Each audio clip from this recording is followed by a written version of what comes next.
GM, good morning. Welcome to The Milk Road Show, the daily crypto show that makes you feel more accomplished than parallel parking perfectly in one go.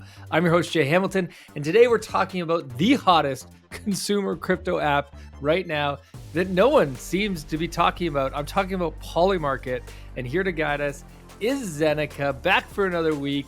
He knows a lot about this because he was a professional gambler for over 15 years. Zen, great to have you back on the show.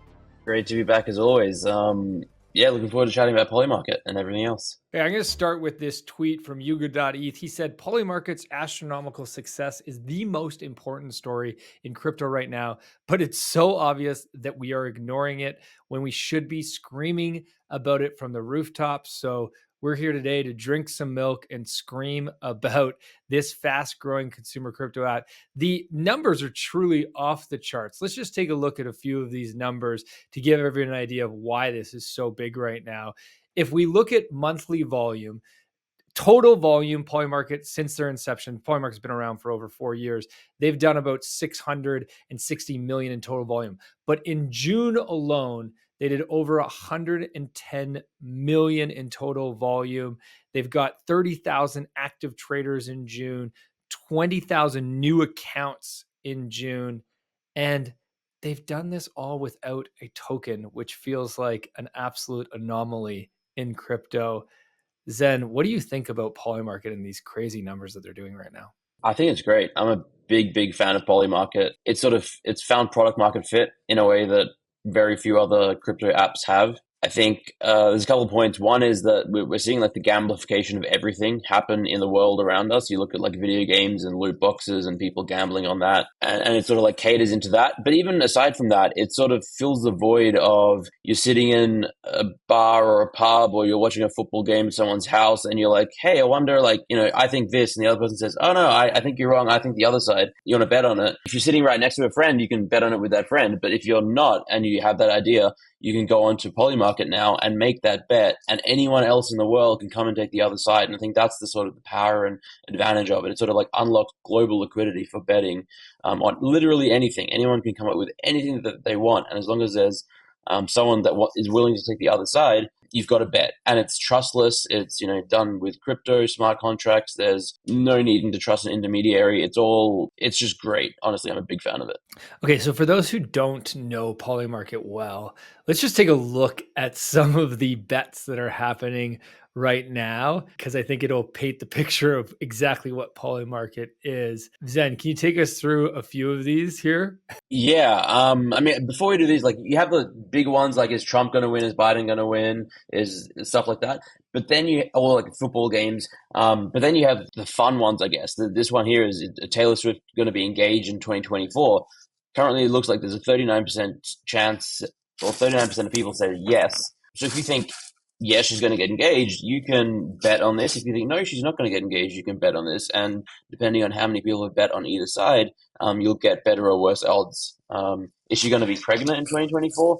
33% chance of yes. So if you think there is a more than 33% chance she'll be pregnant this year, you can go and bet and make some money. If you think she's not, take the other side.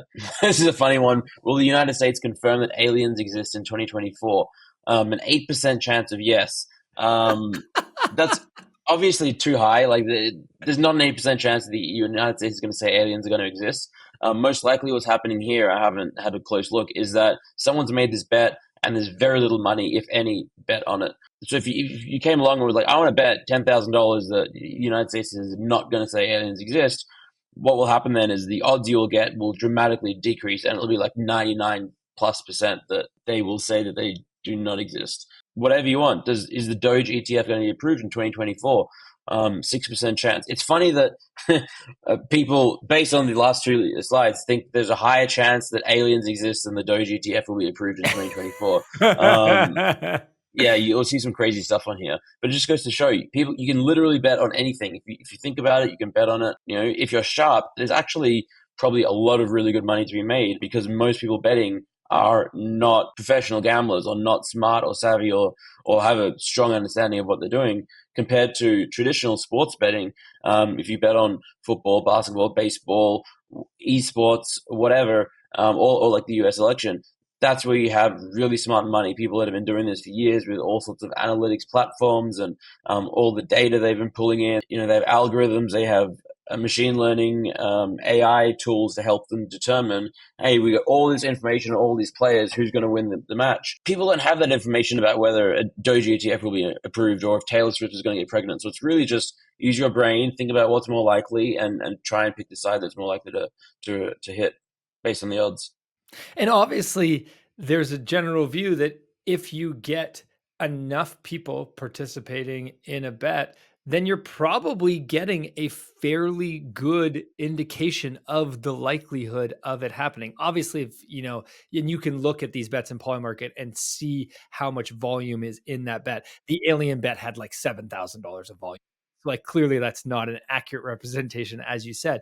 But these larger bets, as they become more global, as more people get involved, probably a fairly good indication of where we think the prediction will go. Yeah, I'm a massive believer that as the amount bet scales up, more likely it is to be a true and accurate representation of the real odds also goes up. People talk about it all the time. You'll see.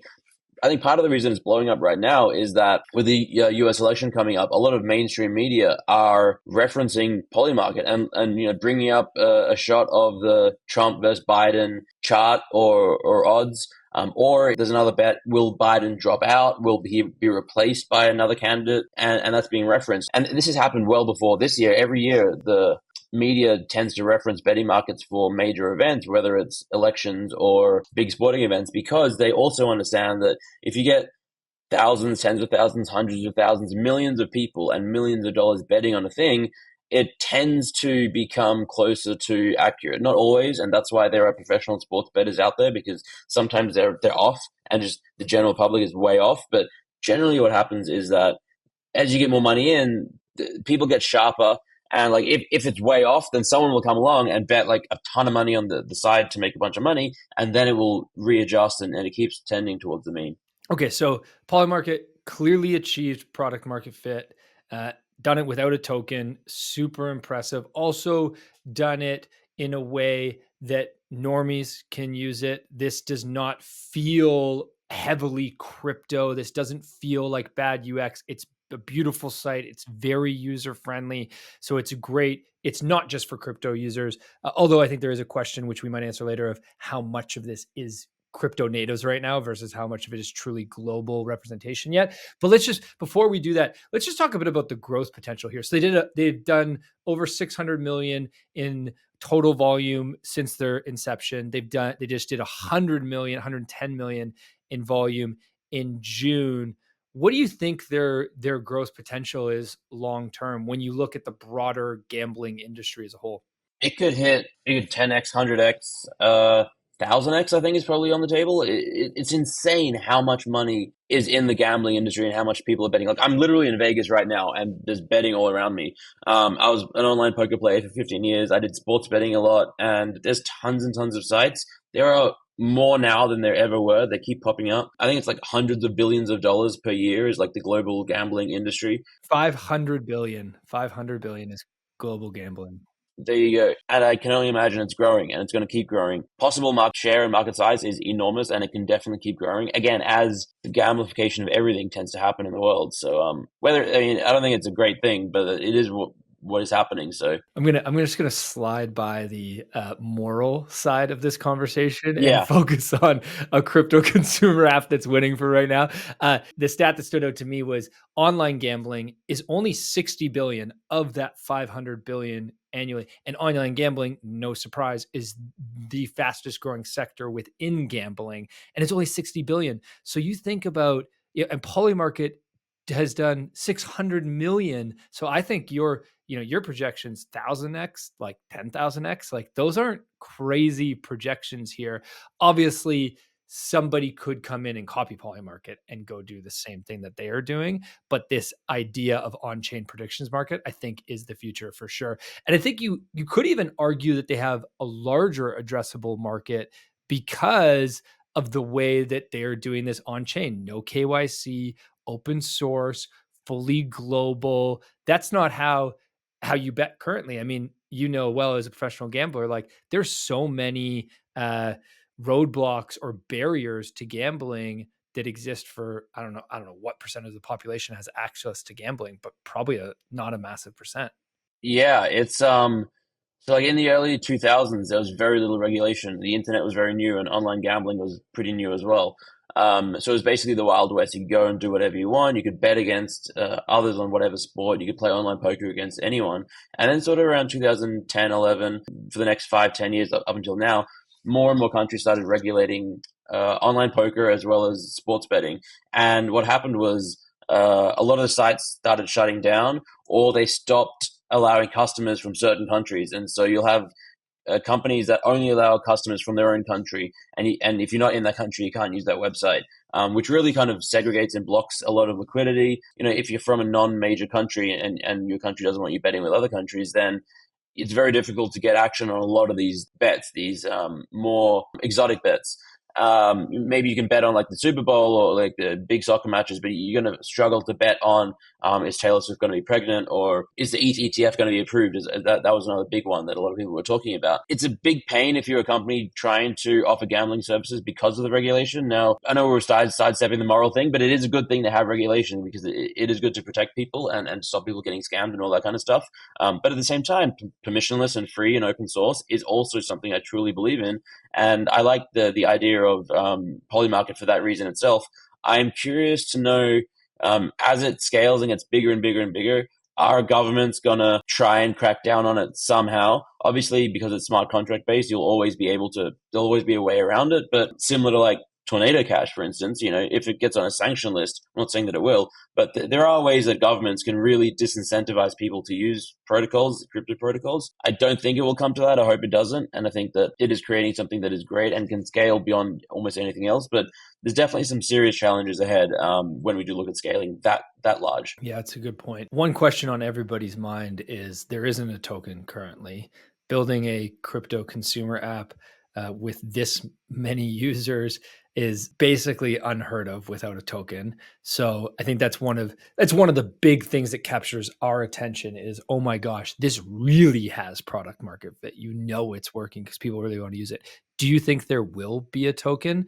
And if there is, how can people listening capitalize on that potentially in the future? It's a good question. I think probably there will be.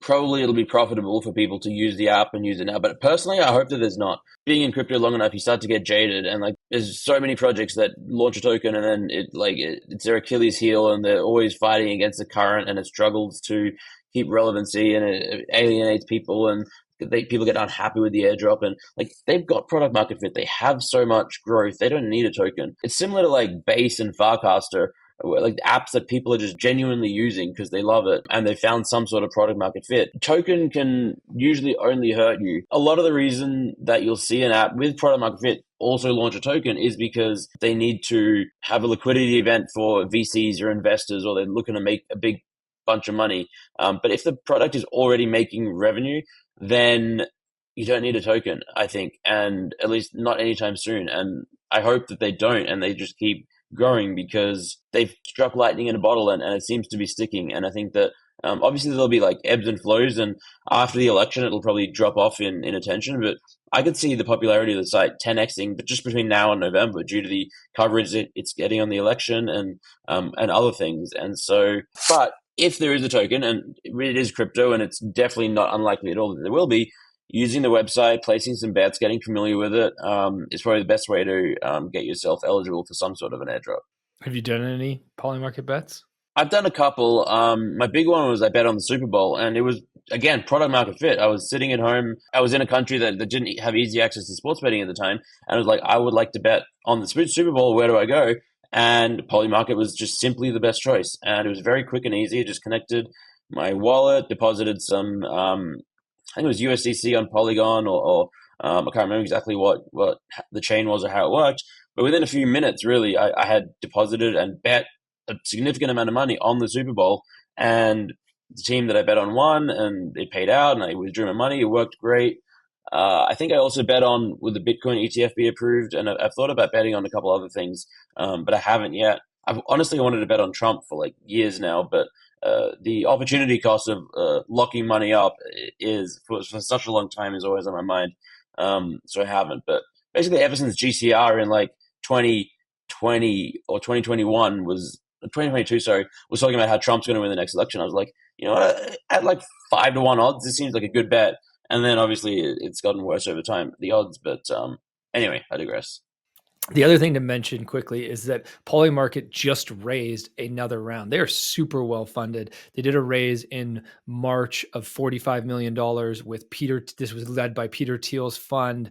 Vitalik got in on this, and many more respected leaders in the space. And they had previously done another raise of $45 million. So they've got $70 million in funding now. So very strong treasury, really well set up. I want to chat a little bit more about how most of this is political right now. That is one thing that is capturing a lot of attention. And what we saw was during the last debate, their site actually crashed. So they had so much traffic during the last debate that their site crashed, which is wild. And what we did was we took a look, and I'm just going to pull up on screen here and show you. These are all the current bets and broken down by betting volume. So the highest bet is actually the most betting volume is that Joe Biden will win the election with 26 million on that. Will Trump win has 25 million.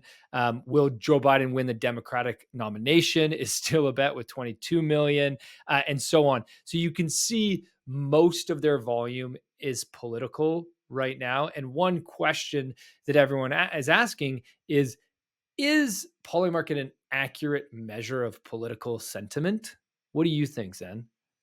Yes, I think it is. Because the way that betting markets generally work is that you can't usually look at a single site or market in isolation. You have to take the aggregate of all of them. Because if, let's say, Polymarket had Biden to win at 80% and Trump to win at 20, which is clearly well off the norms, someone could hedge and go to Pinnacle or another major sports book or their local sports book or casino or William Hill, whatever it is, and bet the other side who's offering, a 60-40 split towards Trump and be like, you know what, I'm going to bet 60% on here and then I'm going to go to Polymarket and bet the other side and lock up a win.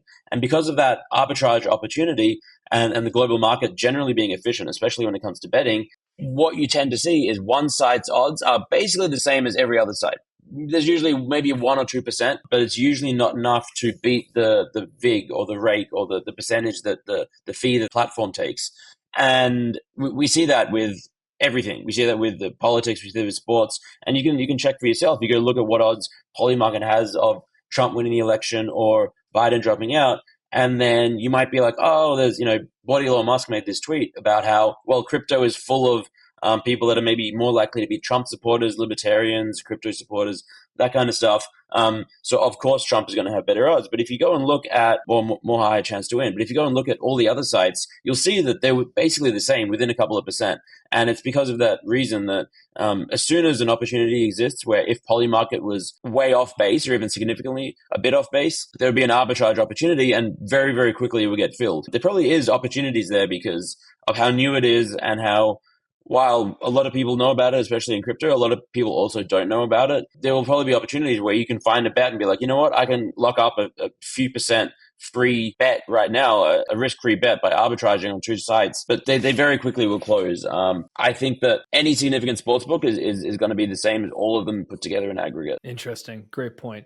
Okay, last question is predictions markets the new narrative in the space, and can we expect to see more of this? I've got a tweet here from Vitalik saying that prediction markets and community notes are becoming the two flagship social epistemic technologies of the 2020s, both truth-seeking and democratic, built around open public participation rather than pre-selected elites. And then another tweet from Yuga.eth saying prediction markets are the purest technological manifestation of liberal democracy. They take free markets and free speech as inputs and output truth. In an age when centralized control of information is a systemic risk, prediction markets offer a way of cutting through misleading narratives and viewing the unvarnished truth. Prediction markets are freedom-preserving technology that moves societies forward. What are your thoughts, Zen? I generally agree with all of that. I think that they're a great thing and it's awesome to see. I don't know if this will kick off like a prediction market meta and we'll see a bunch more sites pop up necessarily. I think we'll probably see some, but I think that one is enough. Like one good prediction market site that works trustlessly with good smart contracts. That's all you need, and it's generally better.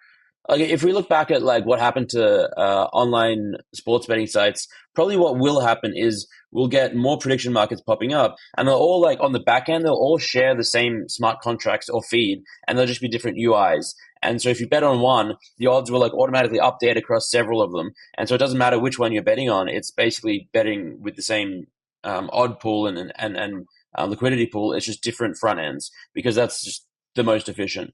And so we probably will see others pop up. People try to replicate it. But all you really need is one that works really well. And we've definitely got that already. And I think it's not going to slow down. I think we see more and more and more of it. I think more people will begin to use Polymarket and understand it and adopt it. And it's going to be great. Like it really is a really great way of democratizing information, knowledge, access, and finances if people want to put their money where their mouth is. Awesome, Zen. Thanks so much for joining us today. Thank you for having me as always.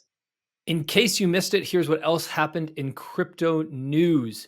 Hamster Kombat, the Telegram-based game, has amassed 200 million users in 3 months, rivaling the growth of Pokemon Go and Threads. Its YouTube channel reportedly gained over 10 million subscribers in a week, surpassing even Mr. Beast's subscriber growth rate. Now, Hamster Kombat is a tap-to-earn game on Telegram built on the TON blockchain. Unlike Polymarket, which has no token, Hamster Kombat has financial incentives for users. So the question everyone is asking, is this growth sustainable? Check out our episode from June 21st with the head of ecosystem from Onchain to learn more. Thanks for listening, and everybody, have a wicked awesome day. Thank you for listening to Milk Road Radio, the easiest path to get smarter about crypto. If you like this episode, share it and hit subscribe or follow so you don't miss out on the next one. There's also a link in the description to our free 5-minute daily newsletter where we simplify crypto for you while making you laugh. And if you're willing to step up your crypto investing game, then we'll leave a link to Milk Road Pro as well, your #1 resource to help you invest successfully in crypto. One final note, this podcast is for educational purposes only, and nothing we say is financial advice. Crypto is risky, so you should never invest more than you're willing to lose. Thank you, friends, and we'll see you in the next one.